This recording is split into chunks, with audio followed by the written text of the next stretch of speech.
안녕하세요. 책 읽는 시간 15분입니다. 오늘 제가 읽어드릴 책은 식사가 잘못됐습니다 이고요. 저자는 마키타 젠지, 출판사는 더난 출판사입니다. 이 책은 서장과 6개의 장으로 구성되어 있는데요. 서장의 제목은 인체의 메커니즘을 따르는 최강의 식사, 1장의 제목은 의학적으로 올바른 식사법, 2장의 제목은 살이 빠지는 식사법, 3장의 제목은 지치지 않는 힘을 기르는 식사법, 4장의 제목은 늙지 않는 식사법, 5장의 제목은 병에 걸리지 않는 식사법, 6장의 제목은 통계 자료가 알려주는 100세 시대 식사법입니다. 각 장은 다시 여러 개의 이야기로 나누어지는데요. 서장부터 읽어드리도록 하겠습니다.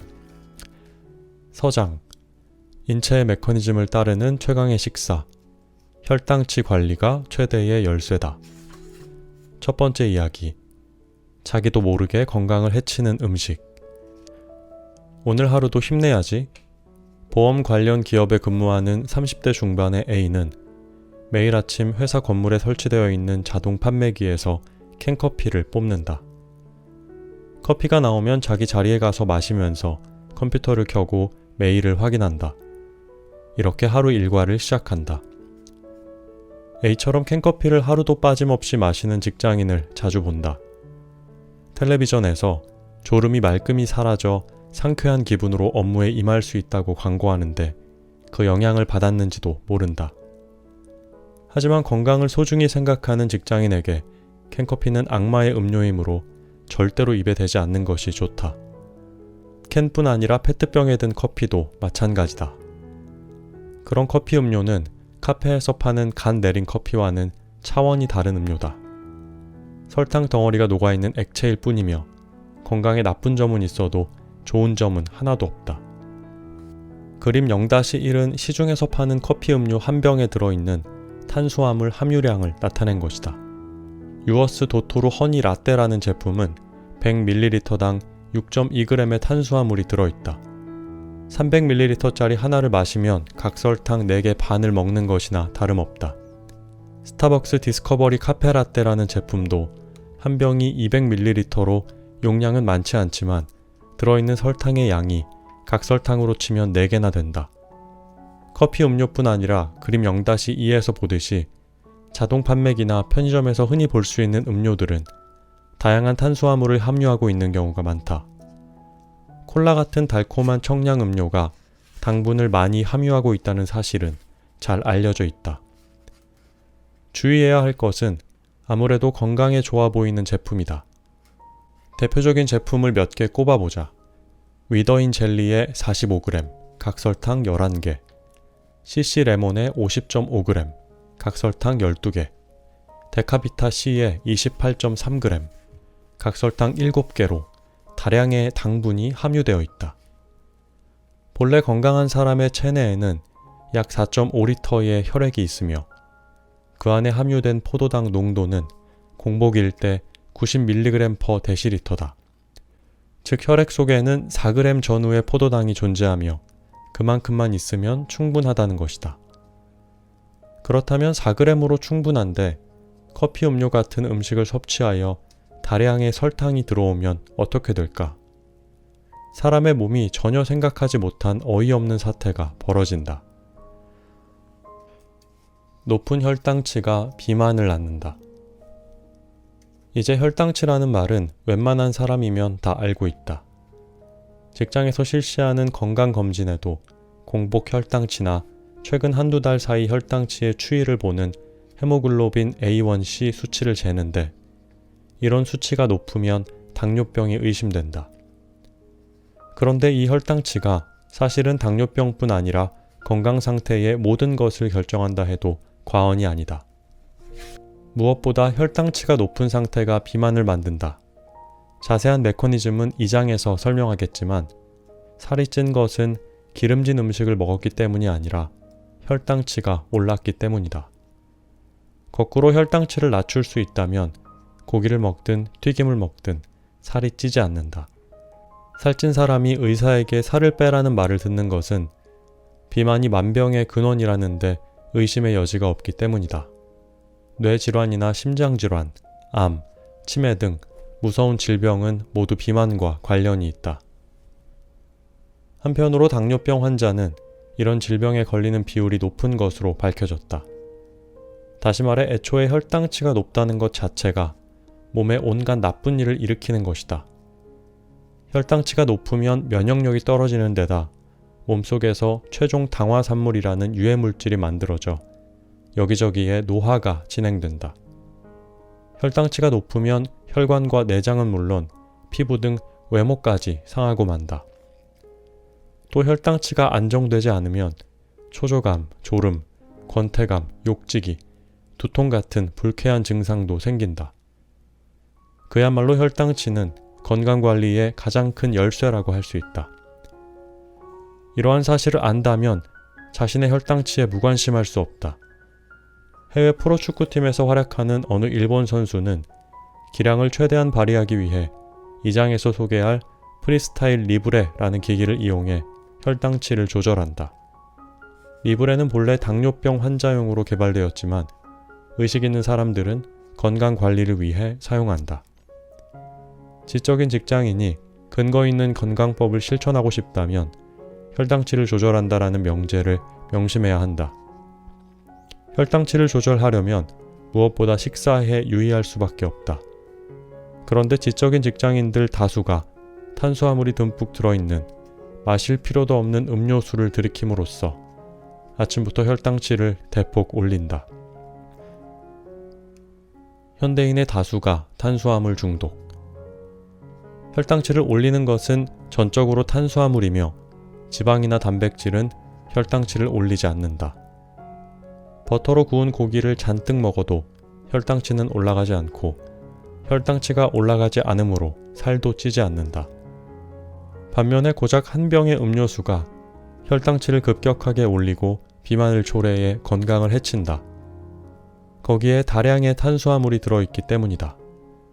탄수화물은 당질이라는 말로 바꿔 쓸 수 있는데 실제로 탄수화물이 가득 든 청량음료에 탄수화물 동그라미 그램이 아니라 당질 동그라미 그램이라 표시한 것도 있으므로 헷갈리기 쉽다.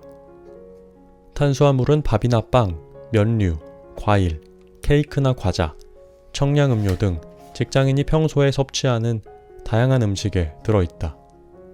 이러한 탄수화물이 든 음식을 섭취하면 예외 없이 혈당치가 올라가지만 혈당치가 올라가는 양상은 제각각이다. 그림 0-3의 그래프를 보면 밥이나 빵 같은 고형 음식은 혈당치의 상승 곡선이 완만하다. 위에서 소화하는데 시간이 걸리기 때문이다.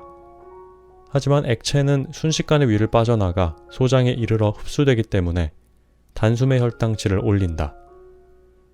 건강한 사람의 혈당치는 공복일 때 80에서 90mg/dL 전후다. 여기에 밥이나 빵을 포함한 식사를 하면 1시간 후에 120 정도까지 올라가다 이윽고 천천히 내려간다. 이렇게 완만한 곡선을 그리면 괜찮지만 액체로 다량의 탄수화물을 섭취하면 큰일이 벌어진다. 액체 상태의 탄수화물은 입에 들어가자마자 혈당치를 올리기 시작해 30분 후에는 정점에 다다른다. 캔커피 하나를 마시면 당뇨병이 없는 건강한 사람도 30분 후에는 혈당치가 140 정도까지 치솟는다. 이것을 혈당 스파이크라고 한다. 혈당 스파이크가 일어나면 이번에는 롤러코스터처럼 단숨에 하강해 혈당치가 극도로 낮은 상태가 되고 만다. 이때 몸속에서 일련의 변화가 일어난다. 혈당치가 급격하게 올라가면 세로토닌이나 도파민 같은 뇌내 물질이 분비되어 기분이 들뜬다. 바로 이런 이유로 업무 시작 전에 정신을 차리려면 커피를 마셔야 한다라는 오해가 생긴 것이다. 이렇게 만족도가 최대치에 이르러 기분이 들뜨는 지점을 지복점이라 한다. 한편으로 혈당치가 급격히 올라간 것을 알아차린 몸은 그것을 낮추기 위해 췌장에서 다량의 인슐린을 분비하게 되고 그 결과 혈당치가 급격하게 떨어진다. 혈당치가 크게 떨어지면 들뜬 기분이 단숨에 가라앉으면서 초조해지거나 톡이나 졸음이 느껴지는 등 불쾌한 증상이 나타난다. 그러면 다시 그 들뜬 기분을 느끼고 싶다는 듯이 혈당치를 올리는 탄수화물을 원하게 되어 같은 과정을 반복하게 된다. 이것은 탄수화물 중독이라는 뇌가 이상한 상태에 빠지는 매우 심각한 증상이다. 그러나 정작 중독에 빠진 당사자 자신은 그런 사실을 전혀 자각하지 못한다. 사실 청량음료 등을 만드는 업체는 인간의 지복점을 면밀히 계산해 제품을 설계한다. 바꿔 말하면 이들은 탄수화물 중독 환자를 늘림으로써 이익을 얻고 있다. 지적인 직장인이라면 그들의 꿰매 넘어가서는 안 된다. 무엇이 성과를 떨어뜨릴까? 혈당치의 급격한 변화는 탄수화물 중독을 불러일으킬 뿐 아니라 하루의 업무 성과도 눈에 띄게 떨어뜨린다. 저혈당 증상을 나타낸 그림 0-4를 보면 혈당치가 70을 밑돌면 도무지 일에 집중할 수 없는 상태가 되어 거기서 더 내려가면 크게 불쾌감을 느끼게 된다는 것을 알 수 있다.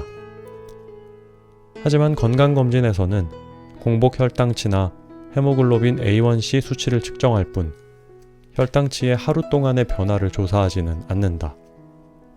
이런 이유로 대부분의 사람들은 자기 몸속에서 혈당 스파이크가 일어났다는 것을 알아차리지 못하는 경우가 많다. 어쩌면 당신도 그중 한 사람일지 모른다. 건강검진에서 공복 혈당치나 헤모글로빈 A1C 수치에 이상이 발견되면 실제로 당뇨병인지 아닌지 확인하기 위해 당 부하 검사를 받게 된다. 당 부하 검사란 공복 상태에서 75g의 포도당을 녹인 액체를 마시고 그 후 120분까지 혈당치가 어떻게 변화하는지 조사하는 검사다. 실제로 당뇨병인지 아닌지 판단하는 기준은 그림 0-5를 보면 알 수 있다. 이 검사는 포도당 액체를 마시고 120분까지만 측정하므로 그 후에는 혈당치가 어떻게 되는지 환자도 의사도 알 수 없다. 그런데 포도당 액체를 마시고 300분 후까지 측정하는 실험이 가고마시현의 이마무라 병원 분원 등지에서 이루어졌다. 이 실험의 피험자는 5시간 넘게 갇혀 11번이나 체열을 받았는데 26명의 자원봉사자가 실험에 참여했다. 실험 결과는 우리에게 매우 중요한 사실을 보여주었다. 건강한 피험자 중 150분, 180분이 지나고 나서 저혈당 상태에 빠지는 사람이 많다는 것이다. 그림 0-6, 0-7에서 보면 알 수 있듯이 20대 남성은 150분 후에 혈당치가 55, 40대 남성은 180분 후에 혈당치가 58이라는 저혈당 상태를 보였다. 몸에 불쾌한 증상이 나타나는 수치다. 평소 건강검진에서는 어떤 이상도 발견된 바 없고 일반적인 당부하 검사로도 밝혀지지 않았지만 사실은 이렇게 위험한 혈당치의 변화에 노출되어 있는 사람이 많다. 원인은 평소에 보이지 않는 설탕을 과식하는 생활에 있으며 현대의 직장인 다수가 동일한 환경에 놓여 있다. 만성 피로, 졸음, 초조감의 원인. 건강한 사람은 혈당치가 오르면 그것을 낮추기 위해 췌장에서 인슐린이 분비된다. 인슐린이 분비됨으로써 혈당치가 억제되어 당뇨병에 걸리지 않게 되는 것이다. 그림 0-5에서 보듯이 혈당치와 분비되는 인슐린의 양은 본래 평형을 이룬다. 그러나 앞서 소개한 가고마시현의 실험에서는 혈당치와 인슐린 양이 평행을 이루지 못하는 건강한 사람이 많다는 사실이 밝혀졌다. 끊임없이 캔커피 같은 탄수화물을 섭취하면 인슐린의 분비가 늦어지기 쉽다. 정상인이라면 액체 탄수화물을 섭취했을 때 신속하게 약 30분 후에 인슐린이 나온다. 하지만 캔커피 같은 음식을 계속 섭취하면 췌장이 약해져 좀처럼 인슐린이 나오지 않게 되고 그러는 동안 혈당치는 쭉쭉 올라간다. 그렇게 치솟은 혈당치에 반응하여 다량의 인슐린이 뒤늦게 나오는 바람에 이번에는 혈당치가 지나치게 떨어지고 만다.